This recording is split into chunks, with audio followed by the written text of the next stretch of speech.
कहते हैं बुंदेले हर बेलों के मुंह से। हमने सुनी कहानी थी, खूब लड़ी मर्दानी, वह तो झांसी वाली रानी थी। बांग्लादेश में हमने आज अपनी आंखों के सामने झांसी की रानी देख ली। भारत की सेना ने युद्ध किया पाकिस्तान के साथ, 93,000 सैनिक उन्होंने आत्मसमर्पण किया। तब तुम्हारे छत पे सिर के ऊपर तिरपाल आई, तब तुम्हें बांग्लादेश का टाइटल मिला। तुम्हारी औकात नहीं है मच्छर मारने की। तुम भारत को चुनौती दे रहे हो कि भैया भारत से रिश्ते मजबूत करने तो हसीना शेख को छोड़ दो। जो सरकार बनने के बाद में यूनिस खान की सरकार के एक व्यक्ति कहते हैं हमसे गलती हुई, हम माफ़ी मांगते हैं हिंदुओं से क्योंकि हम उनकी रक्षा नहीं कर पाए। क्या खत्म हो जाएगा? क्यों खत्म हो जाएगा सर?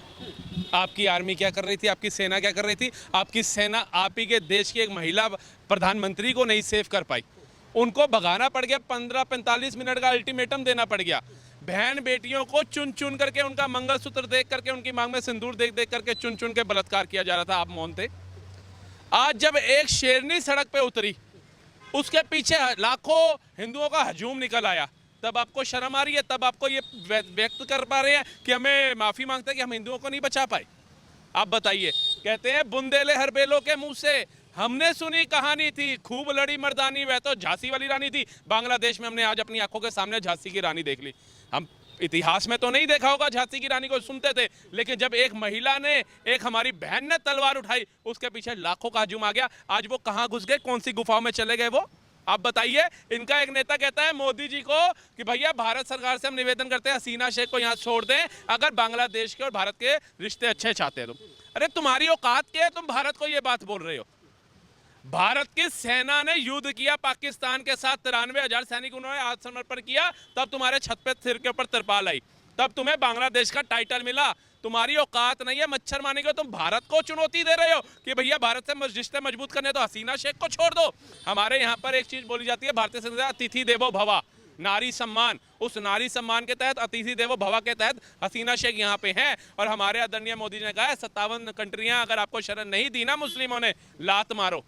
भारत के अंदर आप जब तक रहना चाहते हो रहो, कोई आपके ऊपर एक आंख तो छोड़ो, नजर तक नहीं उठा के देख सकता। ये हमारे प्रधानमंत्री मोदी जी है ना, जो विपक्ष कल तक फिलिस्तीन, आइस ऑफ रफा बुला करके पूछना ओबीसी को रफा है कौन सी जगह पे, और राहुल गांधी जी को पूछना जो ये बहन भाई कर रहे थे ट्विटर, आज क्या हो गया? इनका ट्विटर हैंडल जो है हैक हो गया या सोशल मीडिया सब उड़ गया कि इनको बांग्लादेश में बहन बेटियों की उत्पीड़न नहीं दिख रही, बंगाल के अंदर डॉक्टर बहन की उत्पीड़न नहीं दिख रही, संदेश खाली पे नहीं दिखा, इन्हीं के निगम पार्षद नेहा बच्ची का नहीं दिखा, अयोध्या में 12 साल की बच्ची इनको नहीं दिख रही, कनौज में बहन नहीं दिख रही। और ये सब कौन है? ये यूपी की जनता को समझना पड़ेगा।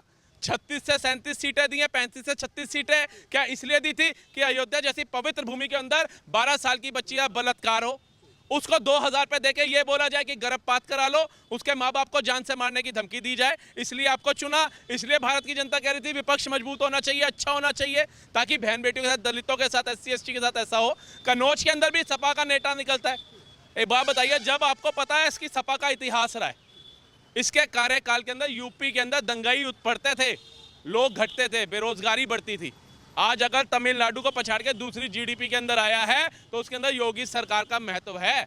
ये सब कुछ होने के बाद, गुंडों के एनकाउंटर होने के बाद, बुलडोजर चलने के बाद भी आप लोगों को समझ नहीं आई। आज उसी का खामियाजा है कि यूपी के अंदर अलग अलग क्षेत्र के अंदर बहन बेटियों से प्रताड़ना हो रही है। और जो संसद में खड़े होकर के आवाज़ उठा रहे हैं कि बहन बेटियों के साथ बलात्कार हो रहे हैं और दलितों को हम ऊपर लाएंगे, SC ST को ऊपर लाएंगे, जाति जनगणना कराएंगे, क्या ऐसे आप लेकर के आओगे बहन बेटियों को ऊपर?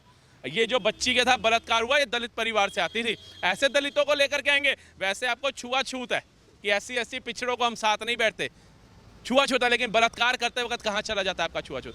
दलितों की आवाज़ उठाने वाले, बाबा साहब की प्रचार करने वाले कहाँ चला जाता है? आज वो दोगला आया था, दोगला कहूँगा सर उसको, चंद्रशेखर रावण, जो कहता था मैं दलितों का मसीहा, बाबा साहब का मसीहा, बाबा साहब का आदरणीय है, आज उसके मुंह पे भी टेप लगी हुई है।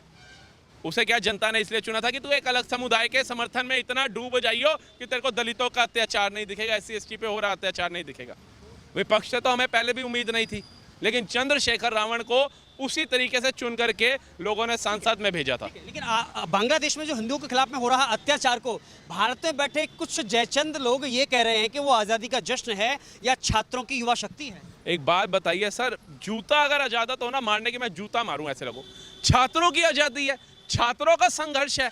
कौन से ऐसे छात्र होंगे जो घरों से निकाल के बहन बेटियों का बलात्कार कर रहे हैं, जो छोटे छोटे मासूम बच्चों की गर्दनें काट रहे हैं, जो बड़े बड़े लोगों की, बुजुर्गों के प्राइवेट पार्ट काट रहे हैं, उनको जला करके पुल के ऊपर टांग रहे हैं।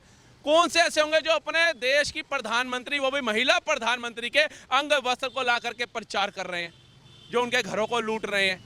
ये छात्र हैं सर, ये आतंकवादी हैं, ये देशद्रोही हैं। छात्र अगर अपने लिए मुद्दा उठा रहा है, अपने लिए आवाज उठा रहा है कि वो बहन बेटियों के प्राइवेट अंग वस्त्रों का प्रचार करेगा? वो घरों से देखेगा कि कौन बुरखे वाली है और कौन मंगलसूत्र वाली है। मंगलसूत्र वाली को खींच करके लाओ, सड़क पे बलात्कार करो, एक के ऊपर 40-40, 50 वहशी चढ़ेंगे। ये छात्र हैं, ये छात्र नहीं, आतंकवादी है। और जो लोग भारत में रह करके इनको बोल रहे हैं ना कि छात्रों का आंदोलन था, यही हाल भारत में भी देखने को मिलेगा। मोदी जी के ऊपर आलोचना कर रहे हैं। मोदी जी ने तो अभी तक कोई ऐसा कार्य ही नहीं किया कि हमारे देश के छात्रों को सड़कों पे आना पड़े, देश की जनता को सड़कों पे आना पड़े। आज भारत जिस विकासशील के ऊपर है, 70 साल तक आप नहीं ला पाए थे सर। 78वां आज स्वतंत्रता दिवस हमने मनाया है कल। तो आपको तो बिल्कुल शर्म से पानी पानी हो जाना चाहिए कि 60 से 62 साल के कार्यकाल के अंदर 4 प्रधानमंत्री आपके परिवार के ऊपर होने के बावजूद भारत की दूरदर्शा आपने क्या कर दी थी।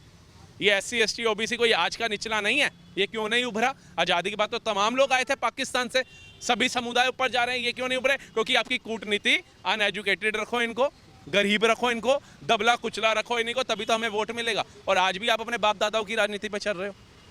आपने इनके लिए किया क्या, ये बताइए।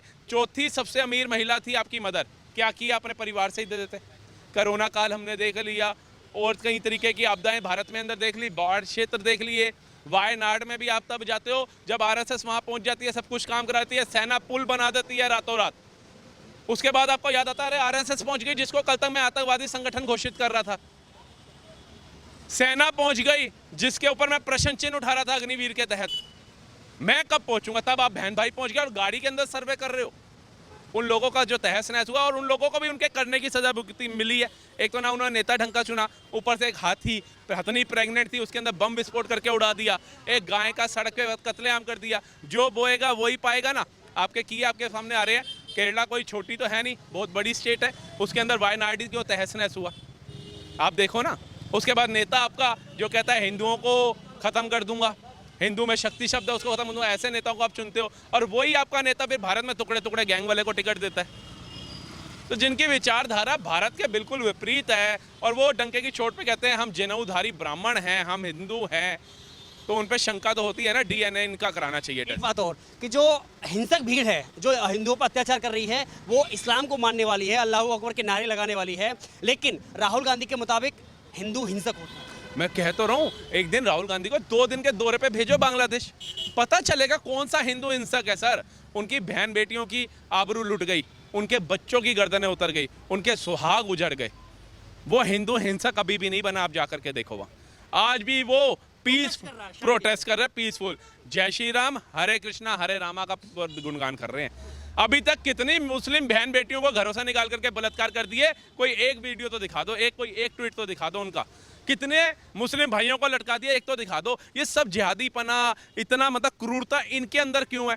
और जब इनके अंदर होती है, फिलिस्तीन के अंदर बहन बेटियों, मुस्लिम बहन बेटियों के साथ, बच्चों के साथ ऐसा हो रहा है, तो आपको दुख दर्द झलकता है। जय फिलिस्तीन आप बोल देते हैं संसद के अंदर, लोकतंत्र के मंदिर में, लेकिन बांग्लादेश पे चुप क्यों? वो आपके समुदाय के लोग हैं। बंगाल पे क्यों? वो आपके समुदाय के लोग हैं। आप बताइए, 12 साल की बच्ची से जिसने दुष्कर्म किया, वो आपकी पार्टी, आपके गठबंधन के थे। आप बताइए, जिसने कनौज में किया, आपके समुदाय के निकल आते हैं। क्यों चुप होते हो? इंग्लैंड जल रहा है, ब्रिटेन जल रहा है, फ्रांस जल रहा है, क्यों चुप हो? वहाँ पे आपके समुदाय के लोग हैं इसलिए। लेकिन हमारे जैसे बंदे या कोई आवाज़ उठा देगा तो वो कह देंगे जी ये दंगे वाले हैं, इनकी विचारधारा BJP वाली है, RSS वाली है, गुंडे हैं ना। RSS ने कभी लट भी लेकर के शांति, उनके साथ अनुशासन तो सीख लो। जहाँ बाढ़ आई, चाहे केरला हो, चाहे श्रीनगर हो, चाहे कश्मीर हो, चाहे दिल्ली हो, जहाँ RSS क्यों पहुँच जाती है अपना पूरा परिवार छोड़ करके? OBC के कितने समर्थक देख लिए हमने। आज ये बहन बेटियों के लिए ही निकली है ना। और मेरे को लगता है बहन बेटियाँ अपना परिवार छोड़ के, अपना काम छोड़ के, अपना दिनचर्या छोड़ के इस तत्ती धूप के अंदर निकली है, लाखों हजारों की तादाद में। OBC का कोई समर्थक आपको इनमें दिख रहा है कि यार हम भी चले जाते हैं? बहन बेटियां तो सांझी हैं ना। कभी यही हिंदू बहन बेटियां हमारी बुरखे वाली बहन बेटियों को बचाने के लिए भी सड़क पे आती हैं। अभी होली के ऊपर एक मुस्लिम परिवार बाइक पे जा रहा था, उसके ऊपर जबरन पानी फेंक रहे थे, तो कई हिंदुओं ने उनका बहिष्कार किया, हिंदुओं का, कि तुम गलत कर रहे हो, केस भी बनाया, उनको अंदर डलाया। लेकिन आज इन बहन बेटियों के लिए आपको दिख रहा है कोई? कहाँ है OBC हमारे? कहाँ है वक्फ बोर्ड टीम? कहाँ है वो मुस्लिम के मौलानास? कहाँ है वो धर्म गुरु? कहाँ है इनके? किसी को तो भेजो कि ये तमाम महिलाओं के लिए विरोध है। ये किसी पार्टी से जुड़े लोग नहीं आए हुए यहाँ पर, ये सिर्फ बहन बेटियां अपना समय निकाल करके कि हम बंगाल नहीं जा सकते, बांग्लादेश नहीं जा सकते, लेकिन हम अपनी ही दिल्ली के अंदर, अपने ही शहर के अंदर 2 घंटे के लिए सड़क पे मार्च निकाल करके शांतिपूर्ण उनके लिए आवाज़ तो उठा सकते हैं। वो जो बहरे गूंगे बन करके बैठे हुए हैं प्रशासन में, उनके कानों की मैल तो निकाल सकते हैं। एक आखिरी सवाल, न्याय कैसे मिलेगा? क्योंकि आज केवल भारत में नहीं बल्कि विश्व के अलग अलग देशों के अलग अलग हिस्सों में विरोध प्रदर्शन हो रहा है उस अत्याचार के खिलाफ में जो बांग्लादेश में हिंदुओं के खिलाफ में किया जा रहा है। देखिए, एक दुर्गा वाहिनी संस्था है, बहन बेटियों को वो ज्वाइन कराओ। जब हमारे जो पूर्वज हैं, हमारे जो वंशज हैं, भगवान भोलेनाथ आदिशक्ति के साथ रहे, काली के साथ रहे। हमारे स्वतंत्रता सेनानियों में भी झांसी की रानी हुई और कई ऐसी स्वतंत्रता सेनानियां थी। बनो इनके जैसी, डिपेंड मत रहो। मैं तो बांग्लादेश के अंदर भी जब मुद्दा हो रहा था ना कि मोदी जी 1 करोड़ 1.25 करोड़ है, इनको ले लो, मैं कहा नहीं, 1 करोड़ में से 5 लाख भी जाग जाओ, इनकी वाट लगा दो सालों की। क्यों निर्भर है कि हमें भारत के अंदर शरण मिलेगी? कल को भारत में होगा, हम क्यों निर्भर हो कि हमारे को जापान शरण दे दे, हमारे को फ्रांस शरण दे दे, हमें रूस शरण दे दे, हमें कोई शरण, हम क्यों डिपेंड होंगे? अगर मैं अकेला हूँ, मेरे परिवार पे कल को आ जाती है, मैं कहता हूँ 100 का जुर्माना होगा, 2-3 तो मैं लेके मर जाऊंगा तो 2-3 लेकर के जाऊंगा मैं, क्योंकि अब हमें अपने बच्चों को शास्त्र सिखाना पड़ेगा, खुद शास्त्र विद्या लेनी पड़ेगी। अगर हमारे ऊपर कोई बात आएगी तो उसके अंदर हम काटना भी जानते हैं। हमें अगर शास्त्र सिखाएं तो शस्त्र भी सीखने पड़ेंगे। हमने वेद पुराण सीखे हैं, क्योंकि हमारे जो पांडव थे ना, उनका आधे से ज़्यादा जीवन जो था वनों में गुजरा था, लेकिन जब कुरुक्षेत्र की रणभूमि में निकले 20 दिन के अंदर इंसाफ हो गया था। तो आज मोदी योगी जैसे नेतृत्व करने वाले नेता हैं हमारे सामने। हम प्रजा पांडवों के रूप में आए और ऐसे दुष्टाचार दुष्कर्म करने वाले लोगों को उन्हीं की भाषा में जवाब दें।